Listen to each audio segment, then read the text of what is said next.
इस वाले वीडियो में हम लोग देखेंगे कृषि के बारे में। निम्नलिखित में से किस राज्य में स्थानांतरित कृषि को एग्रीकल्चर स्थानीय रूप से पेंडा कहा जाता है? तो आंध्र प्रदेश में स्थानांतरित कृषि को पेंडा के नाम से जानते हैं। आंध्र प्रदेश भारत में स्थानांतरित कृषि को मध्य प्रदेश में बेवर या दहिया, आंध्र प्रदेश में पोंडू या पेंडा, ओडिशा में पामाढाबी या कोमन या बरिंगा, पश्चिमी घाट में कुमारी, दक्षिण पूर्वी राजस्थान में वालरे या वाल्डरे, हिमालयी क्षेत्र में खेल, झारखंड में कुरवा और उत्तर पूर्वी क्षेत्र में झूम कहा जाता है। अगला क्वेश्चन है, औस, अमन और बोरो शब्दावली भारत की किस फसल से संबंधित है? तो ये चावल धान से संबंधित है। धान उष्णकटिबंधीय फसल है। औस, अमन और बोरो असम, पश्चिम बंगाल और ओडिशा जैसे राज्यों में पूरे वर्ष उगाई जाती हैं। औस गर्मियों में प्री मानसून वर्षा के साथ बोया जाता है और शरद ऋतु में काटा जाता है। अमन वर्षा ऋतु में बोया जाता है और सर्दियों में काटा जाता है। बोरो सर्दियों में बोया जाता है और गर्मियों में काटा जाता है। अगला क्वेश्चन है, किस प्रकार की चाय भारत से आयात करने वाले देशों को बड़ी मात्रा में निर्यात की जाती है? तो काली चाय। चीन के बाद भारत दुनिया का दूसरा सबसे बड़ा चाय उत्पादक है। भारत से निर्यात की जाने वाली चाय की किस्में काली चाय, नियमित चाय, हरी चाय, हर्बल चाय, मसाला चाय और नींबू चाय। भारत से निर्यात की जाने वाली चाय का अधिकांश भाग काली चाय है, जो कुल निर्यात का लगभग 96% है। अगला क्वेश्चन है, हिमाचल प्रदेश के लोग मुख्य रूप से सिंचाई के कार्य के लिए ग्लेशियर या वर्षा जल से गांवों तक जल लाने के लिए जल मार्ग बनाते हैं। इन जल मार्गों को स्थानीय तौर पर डैश के नाम से जाना जाता है। गुल या कुल के नाम से जाना जाता है। पहाड़ी और पर्वतीय क्षेत्रों में लोगों ने कृषि के लिए पश्चिमी हिमालय के गुल या कुल जैसे मोड़ चैनल का निर्माण किया। जल संचयन प्रणाली विशेष रूप से राजस्थान में छत पर वर्षा जल संचयन का उपयोग आमतौर पर पीने के पानी को संग्रहित करने के लिए किया जाता था। शुष्क और अर्ध शुष्क क्षेत्रों में कृषि क्षेत्रों को वर्षा आधारित भंडारण संरचनाओं में परिवर्तित किया जाता था, जिससे पानी स्थिर रहता था और मृदा को नमी मिलती थी, जैसे जैसलमेर में खडीन और राजस्थान के अन्य हिस्सों में जोहड़। छत पर वर्षा जल संचयन शिलांग मेघालय में सबसे आम प्रथा है। अगला क्वेश्चन दिया हुआ है, निम्नलिखित में से कौन सा राज्य दालों का सबसे बड़ा उत्पादक है? तो मध्य प्रदेश राज्य। मध्य प्रदेश वर्ष 2022-23 के उत्पादन अनुमान के आधार पर मध्य प्रदेश, महाराष्ट्र और राजस्थान देश के शीर्ष 3 दलहन उत्पादक राज्य हैं। भारत दुनिया में दालों का सबसे बड़ा उत्पादक देश है। अगला क्वेश्चन है, निम्नलिखित में से कौन सा कथन हरित क्रांति को सही ढंग से परिभाषित करता है? तो इसमें पहला को है, यह कृषि में खाद्यान्न विशेषकर गेहूं और चावल का उत्पादन करने की एक नई रणनीति है। सही है। 1960 के दशक में शुरू हुई हरित क्रांति का उद्देश्य खाद्य सुरक्षा हासिल करना और खाद्य आयात को कम करना था, खास तौर पर भारत में। इसमें उच्च उपज देने वाले बीजों की किस्मों, मशीनीकृत खेती, बेहतर सिंचाई और कीटनाशकों और उर्वरकों का उपयोग शामिल था। अगला क्वेश्चन है, कृषि और प्रसंस्कृत खाद्य उत्पाद निर्यात विकास प्राधिकरण APEDA 2020-21 के अनुसार अंगूर उत्पादन में भारत के किस राज्य का प्रथम स्थान है? तो महाराष्ट्र राज्य का। APEDA की स्थापना 1986 में हुई थी, जो कृषि और प्रसंस्कृत खाद्य उत्पादों के निर्माण को बढ़ावा देने के लिए वाणिज्य और व्यापार मंत्रालय के तहत कार्य करता है। अगला क्वेश्चन है, हरित क्रांति प्रौद्योगिकी के परिणामस्वरूप अनाज उत्पादन में वृद्धि हुई, जिससे उत्पादन 1965-66 में 72.4 मिलियन टन से 1978 से 79 में 10 मिलियन टन हो गया, 131.9 मिलियन टन हो गया। अनाज उत्पादन में वृद्धि 3 कारकों के कारण हुई थी। खेती के तहत शुद्ध क्षेत्र में वृद्धि, दूसरा एक ही भूमि पर एक वर्ष में 2 या 2 से अधिक फसल उगाना और हाई यील्डिंग वैरायटी बीजों का उपयोग करना। अगला क्वेश्चन है, द्वितीय हरित क्रांति प्रकोष्ठ का मुख्यालय डैश में था? तो द्वितीय हरित क्रांति प्रकोष्ठ का मुख्यालय पटना में था। द्वितीय हरित क्रांति SGR प्रकोष्ठ का मुख्यालय ICAR पूर्वी क्षेत्र अनुसंधान परिसर RCR पटना में स्थित है। SGR प्रकोष्ठ का गठन भारत सरकार के कृषि एवं किसान कल्याण मंत्रालय द्वारा भारत के पूर्वी क्षेत्र में कृषि उत्पादकता और आजीविका में सुधार लाने के लिए किया गया था, क्योंकि प्रथम हरित क्रांति के लाभ मुख्य रूप से हरियाणा, पंजाब और पश्चिमी उत्तर प्रदेश के उत्तर पश्चिमी राज्यों तक ही सीमित थे। अगला क्वेश्चन है, भारत के राष्ट्रीय सतत कृषि मिशन NMSA के बारे में निम्नलिखित में से कौन सा कथन सही है? तो इसमें कृषि को अधिक उत्पादक बनाना, कृषि को अधिक सतत बनाना, जैविक खेती को बढ़ावा देना, ये तीनों ही सही हैं। राष्ट्रीय सतत कृषि मिशन NMSA को वर्ष 2014-15 से कार्यान्वित किया गया है, जिसका उद्देश्य स्थान विशिष्ट एकीकृत संयुक्त कृषि प्रणालियों को बढ़ावा देकर मृदा एवं नमी संरक्षण उपायों, व्यापक मृदा स्वास्थ्य प्रबंधन, कुशल जल प्रबंधन प्रथाओं में वर्षा आधारित प्रौद्योगिकियों को मुख्य धारा में लाकर कृषि को अधिक उत्पादक, टिकाऊ, लाभकारी और जलवायु अनुकूल बनाना है। अगला क्वेश्चन है, हरित क्रांति का पर्यावरण पर महत्वपूर्ण नकारात्मक प्रभाव क्या था? तो मृदा क्षरण। नकारात्मक प्रभाव था हरित क्रांति का मृदा का क्षरण होना। हरित क्रांति के कारण रासायनिक उर्वरकों के उपयोग से मिट्टी की उर्वरता में कमी आई। रासायनिक उर्वरक मिट्टी में बैक्टीरिया और अन्य सूक्ष्म जीवों को भी मारते हैं। हरित क्रांति से व्यापक नलकूप सिंचाई के कारण भूजल में कमी आई, जिससे दीर्घकालिक पर्यावरणीय संसाधनों पर प्रभाव पड़ा। अगला क्वेश्चन है, हरित क्रांति के बाद सभी खाद्यान्नों में वृद्धि किस प्रकार की थी? सभी खाद्यान्नों में जो वृद्धि थी वो असमानुपाती थी। अधिक संसाधनों वाले बड़े किसान उच्च उपज वाली किस्म, हाई यील्डिंग वैरायटी के बीज, उर्वरक, सिंचाई जैसे आवश्यक निवेश का खर्च उठाने में सक्षम थे और इस प्रकार अधिक लाभ प्राप्त करते थे। छोटे किसानों के पास अक्सर इन संसाधनों तक पहुंच नहीं होती थी और उन्हें अधिक जोखिम का सामना करना पड़ता था, क्योंकि हाई यील्डिंग वैरायटी फसलें कीटों के प्रति अधिक संवेदनशील होती थी, जिससे संभावित रूप से गंभीर नुकसान होता था। देश की लगभग 65% आबादी 1990 के अंत तक भी कृषि में कार्यरत थी। अगला क्वेश्चन है, भारत में द्वितीय हरित क्रांति का प्रमुख उद्देश्य क्या था? कृषि में समग्र विकास पर ध्यान केंद्रित करना द्वितीय हरित क्रांति का उद्देश्य था। हरित क्रांति के दूसरे चरण 1970 से 1980 के मध्य में हाई यील्डिंग वैरायटी तकनीक के अत्यधिक संख्या में राज्यों में विस्तार हुआ और इससे कई तरह के फसलों को लाभ हुआ। हरित क्रांति तकनीक के प्रसार ने भारत को खाद्यान्न में आत्मनिर्भरता हासिल करने में सक्षम बनाया। निम्नलिखित में से किस आंदोलन ने भारत में बड़े और छोटे किसानों के बीच क्षेत्रीय असमानताएं पैदा की? तो हरित क्रांति ने। हरित क्रांति की शुरुआत भारत के कृषि उत्पादन को बढ़ाने के उद्देश्य से हुई, ताकि भारत खाद्यान्न के मामले में आत्मनिर्भर बन सके। निम्नलिखित में से कौन सा कथन सही है? प्रथम हरित क्रांति के कारण प्राकृतिक संसाधनों का अत्यधिक दोहन हुआ, बिल्कुल सही है। द्वितीय हरित क्रांति ने स्थायी आजीविका सुरक्षा प्राप्त करना सुनिश्चित किया, ये भी सही है।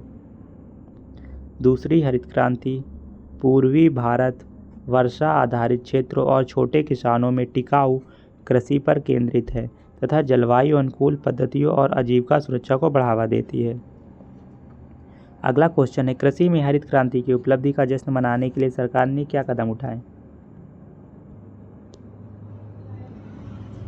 एक विशेष डाक टिकट गेहूं क्रांति जारी किया गया। हरित क्रांति इस शब्द की पहली बार प्रयोग विलियम गॉड ने किया था। नॉर्मन बोरलॉग को इसके वैश्विक जनक के रूप में मान्यता दी गई और MS स्वामीनाथन भारत में हरित क्रांति के जनक थे। भारत ने एक नई कृषि रणनीति अपनाई, जिससे गेहूं और चावल का उत्पादन बढ़ा।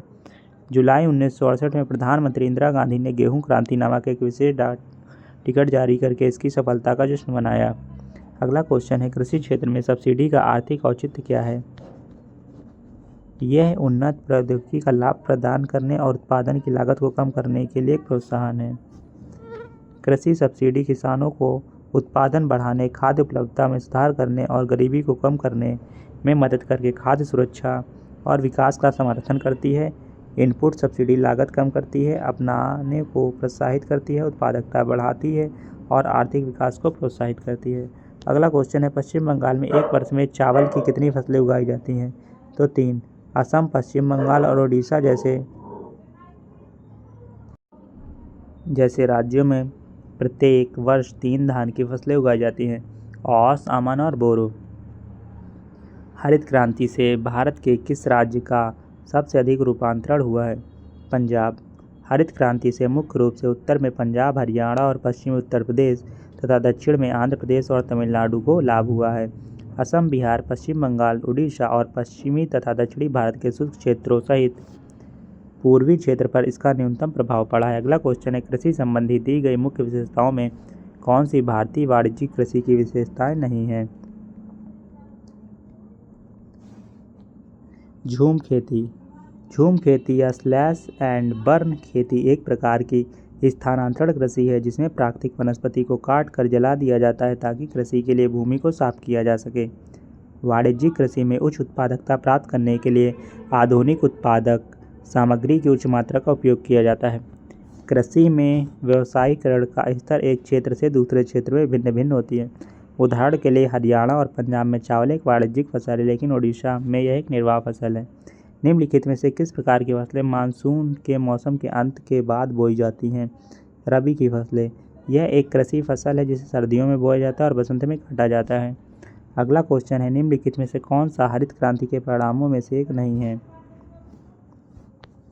बढ़ती कीमतें और कृषि श्रमिकों के भुगतान के तरीकों में बदलाव, नकद भुगतान से लेकर वस्तु अनाज के रूप में भुगतान की ओर बदलाव, ये नहीं है हरित क्रांति का जो परिणाम है, वो नहीं है।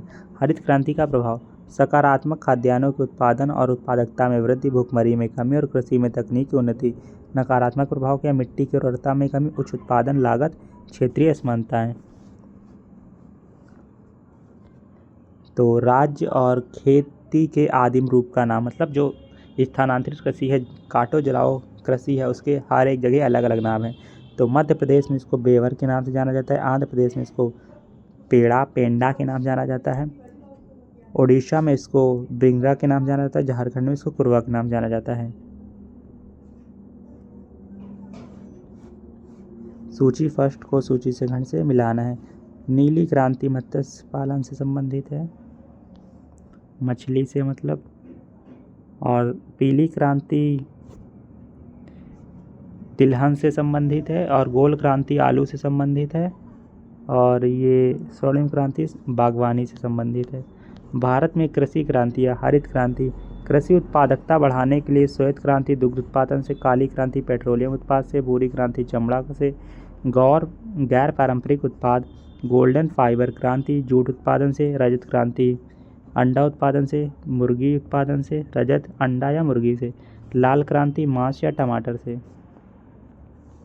अगला क्वेश्चन है, निम्नलिखित में से किस प्रकार की फसलें मानसून के मौसम की शुरुआत में बोई जाती हैं? तो खरीफ की फसलें मानसून की मौसम की शुरुआत में बोई जाती हैं। ये फसलें आमतौर पर जून से सितंबर के दौरान बोई जाती हैं और मानसून के बाद अक्टूबर से नवंबर में काटी जाती हैं। खरीफ फसलों के उदाहरणों में चावल, मक्का, कपास और ज्वार शामिल है। रबी की फसलें मानसून के मौसम के बाद बोई जाती हैं, आमतौर पर सर्दियों के महीने में अक्टूबर से दिसंबर में, और बसंत मार्च से मई में काटी जाती हैं। जायद फसलें खरीफ और रबी मौसम के बीच की अवधि में, आमतौर पर गर्मी के महीनों में मार्च से जून में उगाई जाती हैं। हरित क्रांति के बारे में निम्नलिखित में से कौन सा कथन सही है? तो हरित क्रांति के बारे में, हरित क्रांति के आने के बाद भारत आत्मनिर्भर बन गया, सही है। हरित क्रांति के कारण ही एक ही फसल को बार बार उगाने से मिट्टी में पोषक तत्वों की हानि होने लगी, बिल्कुल सही है। हरित क्रांति के कारण ताजे भूजल की कमी हो गई, बिल्कुल सही है। हरित क्रांति के परिणाम स्वरूप विकासशील देशों में नए उच्च उपज वाले किस्म के बीज, हाई यील्डिंग वैरायटी बीजों की शुरुआत के कारण खाद्यान्न, विशेष रूप से गेहूं और चावल के उत्पादन में काफ़ी वृद्धि हुई। हरित क्रांति ने सरकार को पर्याप्त मात्रा में खाद्यान्न खरीदने में सक्षम बनाया ताकि खाद्यान्न की कमी के समय इसका उपयोग किया जा सके। अगला क्वेश्चन है, भारत में उपज के स्तर पर हरित क्रांति ग्रीन रिवॉल्यूशन के सकारात्मक प्रभाव के संबंध में निम्नलिखित में से कौन सा कथन सही है? हरित क्रांति के बाद चावल की उपज गेहूं की उपज की तुलना में अधिक तेजी, ये तो सही नहीं है। हरित क्रांति तकनीक चावल की फसल की तुलना में गेहूं की फसल से अधिक व्याप्त हो चुकी थी, ये सही है। हरित क्रांति के बाद गेहूं के तहत क्षेत्र की तुलना में चावल के तहत क्षेत्र ने अपेक्षाकृत धीमी वृद्धि हासिल की। ये भी सही है, तो ये पहला सही हो जाएगा, 2 और 3। हरित क्रांति तकनीक का चावल की फसलों की तुलना में गेहूं की फसलों पर अधिक प्रभाव पड़ा। हरित क्रांति में महत्वपूर्ण फसलें, मुख्य फसलें थी गेहूं, चावल, ज्वार, बाजरा, मक्का। गैर खदानों को नई रणनीति के दायरे से बाहर रखा गया। गेहूं कई वर्षों तक हरित क्रांति का मुख्य आधार बना रहा। मनकोंबू संबाशिवन स्वामीनाथन को खाद्य उत्पादन बढ़ाने और विश्व में भुखमरी को कम करने के लिए किए गए उनके कार्य के लिए भारत की हरित क्रांति के जनक के रूप में जाना जाता है। किसको? एम एस स्वामीनाथन को। हरित क्रांति के दूसरे चरण के संबंध में इनमें से कौन सा कथन सही नहीं है? ये 1960-70 के दशक के अध्ययन शामिल है। गलत। ये तो पहला था 1960 से 70 के बीच में। हाई यील्डिंग वैरायटी बीजों का उपयोग पहले चरण 1960 के दशक के मध्य से 1970 के दशक के मध्य तक था। पंजाब, आंध्र प्रदेश और तमिलनाडु जैसे अधिक समृद्ध राज्यों तक ही सीमित था। हरित क्रांति का दूसरा चरण 1970 से 80 के बीच में था। हाई यील्डिंग वैरायटी तकनीक बड़ी संख्या में राज्यों में फैल गई और इससे कई तरह के फसलों को लाभ हुआ। निम्नलिखित में से किसका संबंध हरित क्रांति ग्रीन रिवॉल्यूशन से नहीं है? पी चिदम्बरम का नहीं है, बाकी सबका है। नॉर्मन बोरलॉग है, विश्व में जाने जाते हैं हरित क्रांति के लिए। एम एस स्वामीनाथन भारत में, और ये सुब्रमण्यम भी। हरित क्रांति नॉर्मन बोरलॉग 1960 के दशक द्वारा शुरू की गई। उन्हें विश्व में हरित क्रांति के जनक के रूप में जाना जाता है। उन्हें गेहूं की उच्च उपज देने वाली किस्मों हाई यील्डिंग वैरायटी को विकसित करने के लिए नोबेल पुरस्कार 1970 में सम्मानित किया गया। M S Swaminathan. भारत में हरित क्रांति के जनक। हरित क्रांति तीसरी पंचवर्षीय योजना 1961 से 66 के तहत आई थी। चिदम्बरम सुब्रमण्यम एक भारतीय राजनीतिक और कृषि वैज्ञानिक थे जिन्होंने भारत की हरित क्रांति में महत्वपूर्ण भूमिका निभाई थी। इनको भारत रत्न मिला कब? 1998 में। अगला क्वेश्चन है, भारत के उत्तरी राज्यों में खरीफ फसल के मौसम में उगाई जाने वाली फसल की पहचान कीजिए। तो खरीफ में चावल की फसल आती है। खरीफ की फसल बरसात के मौसम में बोई जाती है, जो भारत में सामान्यतः जून से सितंबर तक होती है। इसके उदाहरणों में धान, मक्का, सोयाबीन, मूंगफली और कपास आदि शामिल हैं। रबी की फसल सर्दियों के मौसम में अक्टूबर से मार्च तक उगाई जाती है। इसके उदाहरणों में गेहूँ, चना, मटर, सरसों और अलसी। रबी एवं खरीफ के मौसम के बीच गर्मियों के महीनों के दौरान एक छोटा मौसम होता है जिसे जायद का मौसम कहा जाता है। इसके उदाहरण तरबूज, खरबूज, खीरा। अगला क्वेश्चन है, निम्नलिखित में से किन तरीकों से किसानों को अधिक उपज देने वाली किस्म के बीजों का इस्तेमाल शुरू करने के लिए प्रोत्साहित किया गया?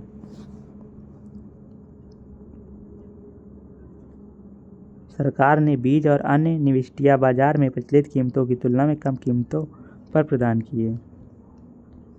हरित क्रांति के दौरान सरकार की ओर से विभिन्न प्रकार के समर्थन के माध्यम से किसानों को उच्च उपज देने वाली किस्म हाई यील्डिंग वैरायटी के बीजों का उपयोग करने के लिए प्रोत्साहित किया गया। सरकार ने हाई यील्डिंग वैरायटी के बीज, उर्वरक, कीटनाशक और सिंचाई प्रणाली को रियायती कीमतों पर उपलब्ध कराया, जिसका अर्थ है कि वे बाजार दरों से सस्ते थे। इससे किसानों पर वित्तीय बोझ कम करने में मदद मिली और उन्हें नई कृषि तकनीकों को अपनाने के लिए प्रोत्साहित किया गया।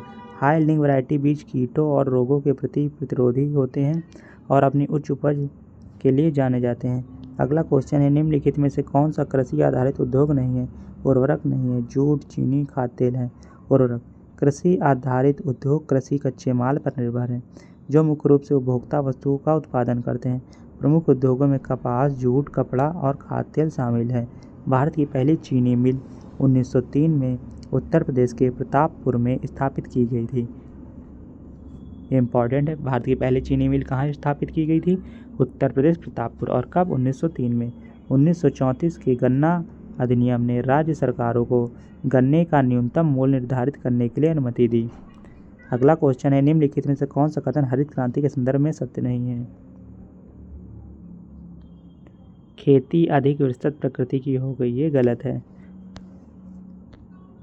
हरित क्रांति का उद्देश्य खेती के क्षेत्र का विस्तार करना नहीं था, बल्कि आधुनिक इनपुट और तकनीक का उपयोग करके मौजूदा भूमि को अधिक उत्पादक गहन खेती बनाना था। अगला क्वेश्चन है, पंजाब में वर्षा का कारण बनने वाले भूमध्य सागर से उत्पन्न होने वाले शीतोष्ण चक्रवातों से किन फसलों को लाभ होता है? तो रबी की फसल को लाभ होता है। शीतोष्ण चक्रवात से। शीतोष्ण चक्रवातों के कारण पंजाब, हरियाणा, दिल्ली और पश्चिमी उत्तर प्रदेश में वर्षा होती है। निचले हिमालय में वर्षा बर्फबारी के रूप में होती है। यही बर्फ गर्मियों के महीनों में हिमालय की नदियों में पानी के प्रवाह को बनाए रखती है। मैदानी इलाकों में पश्चिम से पूर्व की ओर, पहाड़ों में उत्तर से दक्षिण की ओर वर्षा घटती जाती है। जुलाई 1968 में भारत की तत्कालीन प्रधानमंत्री इंदिरा गांधी ने कृषि में हरित क्रांति की प्रभावशीलता को आधिकारिक रूप से दर्ज करने के लिए डैश नाम से एक विशेष डाक टिकट जारी किया था। गेहूं क्रांति नाम से एक विशेष डाक टिकट इंदिरा गांधी ने 1968 में जारी किया था। गेहूं क्रांति हरित क्रांति का हिस्सा है की शुरुआत तृतीय पंचवार्षिक योजना 1961 से 66 के तहत चावल और गेहूं की उच्च उपज देने वाली किस्मों के बीज पेश करके की गई थी।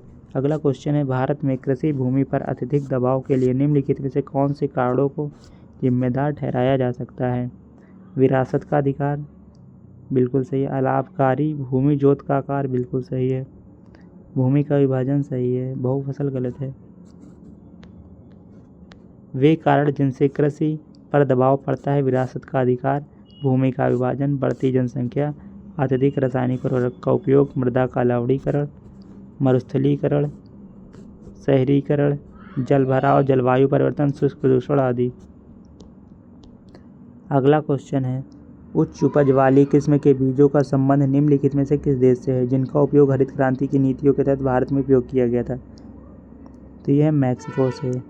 हरित क्रांति 1960 के दशक में शुरू हुई, एक अवधि जिसके दौरान भारत में कृषि का प्रौद्योगिकी, उच्च उपज वाले किस्म, हाई यील्डिंग वैरायटी के बीज, मशीनीकृत कृषि उपकरण, सिंचाई सुविधाएं, कीटनाशकों और उर्वरकों का उपयोग को अपनाकर एक आधुनिक औद्योगिक प्रणाली में बदल दिया गया था। अगला क्वेश्चन है, चावल की निम्नलिखित में से किस किस्म को भारत के लिए चमत्कारिक चावल के रूप में जाना जाता है और इसे पहली बार 1967 में असाधारण उपज के साथ उगाया गया था? IR-8 को असाधारण उपज चमत्कारिक चावल के रूप में जाना जाता है। यह अंतर्राष्ट्रीय चावल अनुसंधान संस्थान IRRI द्वारा विकसित एक उच्च उपज देने वाली अर्ध-बौनी चावल की किस्म है। IR-8 को चमत्कारी चावल भी कहा जाता है, जिसने भारत को भीषण अकाल से बचाने में मदद की थी। गोल्डन चावल कैरोटीन के लिए जीन युक्त एक ट्रांसजेनिक चावल है। इसे पहली बार 1999 में इंगो पोर्ट्रिकस और पीटर बेयर द्वारा पेश किया गया था। इसमें प्रोविटामिन ए होता है जो अंतर्ग्रहण कर मानव शरीर में विटामिन ए में परिवर्तित हो जाता है। अगला क्वेश्चन है, खरीफ फसलों के लिए उच्च आर्द्रता और डैश सेंटीमीटर से अधिक वर्षा के साथ खेती के लिए आवश्यक तापमान 25 डिग्री सेल्सियस से अधिक होता है। 100 सेंटीमीटर से अधिक वर्षा वार्षिक वर्षा के साथ तापमान 25 डिग्री खरीफ फसलों के लिए।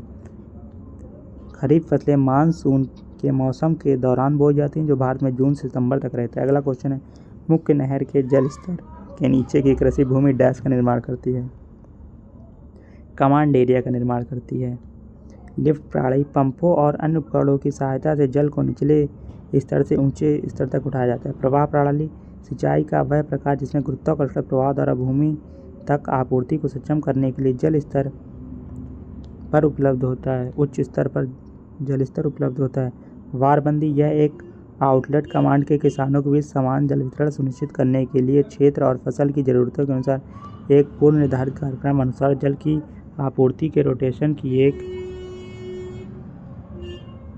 प्रणाली है, जिसमें प्रत्येक होल्डिंग के लिए आपूर्ति का दिन, समय और अवधि निर्दिष्ट होते हैं। डैश भूमि नियमित रूप से फसल के लिए उपयुक्त है।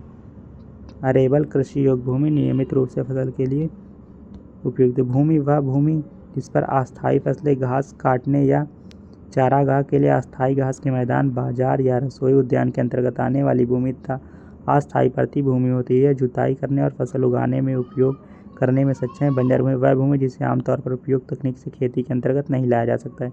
सीमांत भूमि वह भूमि जिसका कृषि मूल्य बहुत कम या बिल्कुल नहीं होता है, सीमांत भूमि कहलाती है।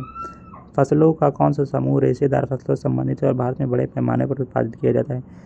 जूट और भांग, ये रेशेदार फसलें हैं। जूट को गोल्डन फाइबर के नाम से भी जाना जाता है। यह बाढ़ मैदानों में उत्तम जल निकासी वाली उपजाऊ मृदा पर अच्छी तरह उगता है। प्रमुख जूट उत्पादक राज्य पश्चिम बंगाल, बिहार, असम, ओडिशा और मेघालय हैं।